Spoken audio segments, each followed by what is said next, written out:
help him. If the host begins by saying, "Who are you?" there is implicit in that the idea that if the host doesn't like the answer, if it turns out that this person is the grandson of your old arch enemy or some such, that the host could say, "Go away, I'm not going to help you." So one of the protocols of Xenia, I try to avoid the word rules because there wasn't a rule book, this wasn't ever set out anywhere formally, but one of the protocols of Xenia was that the host may only ask the guest, "Who are you?" after the guest's most immediate needs have been attended to.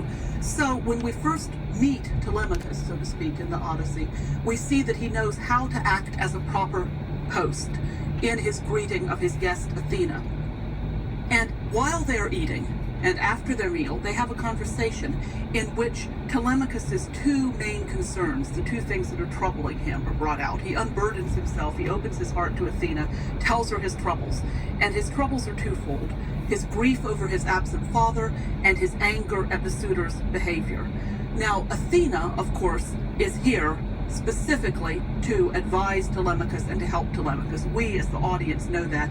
Athena said to Zeus at the beginning of Book 1 that while Zeus was sending Hermes off to tell Calypso to let Odysseus go, she, Athena, would go down to Ithaca and see Telemachus. She said specifically to put some heart into him, to stir him up a little bit, to give him that last little push to launch him into maturity. Up to this point, Telemachus has not asserted himself. He strikes many readers as rather surprisingly immature for a young man who must, after all, be about 20 years old by this time. He acts much younger than that in many ways. Athena's motivation in going to Ithaca to see him is not just to allow him to find out that his father is still alive. He will find that out from Menelaus. But more than that, to encourage him to assert himself as an adult, to take action. And Athena encourages Telemachus to do this in two ways. She tells him to call a council of all the men of Ithaca. In Book 2, he does this. And to openly and publicly denounce the suitors for how they are acting, how they're destroying his substance, for their violations of Xenia. She also tells him to travel and visit Nestor and Menelaus and see if he can get any news of his father. Now, Athena, of course, knows that Odysseus will be home any day now. She's just told Zeus to send Hermes to tell Calypso to let Odysseus go.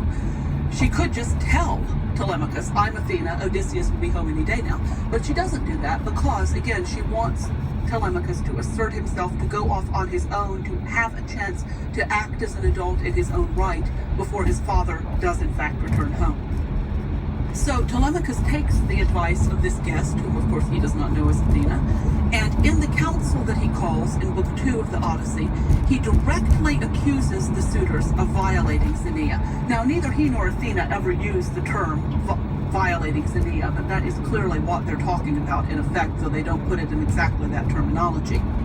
Telemachus, as I already mentioned, denounces the suitors for destroying his goods without ever giving anything in return. And he's backed up in this denunciation of the suitors by a prophet, an old man, a seer, a reader of omens, Halitherses, who predicts misfortune for the suitors if they do not mend their ways. Halitherses sees an omen, a flight of birds in the sky, and as very frequently in the Iliad and the Odyssey both, birds flying by are omens that specially trained or specially gifted seers and prophets can interpret.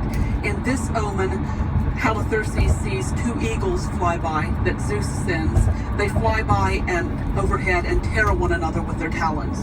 Halitherses interprets this omen to mean that Odysseus is going to return home soon and that there will be terrible repercussions for the suitors if they do not change their behavior before Odysseus comes home.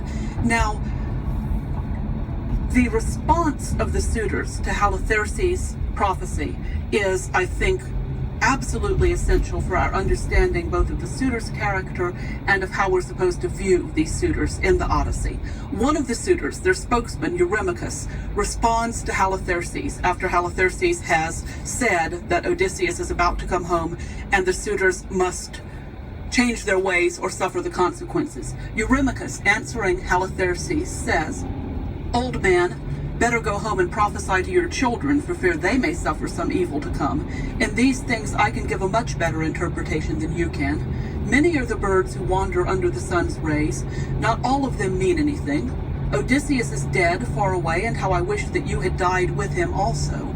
Then you would not be announcing all these predictions, nor would you so stir up Telemachus, who is now angry.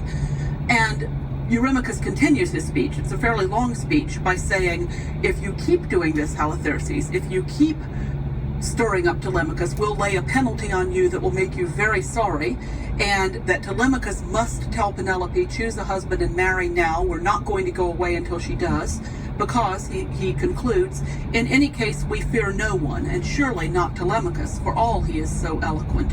Nor do we care for any prophecy which you, old sir, may tell us, which will not happen, and will make you even more hated, and his, that is Telemachus's, possessions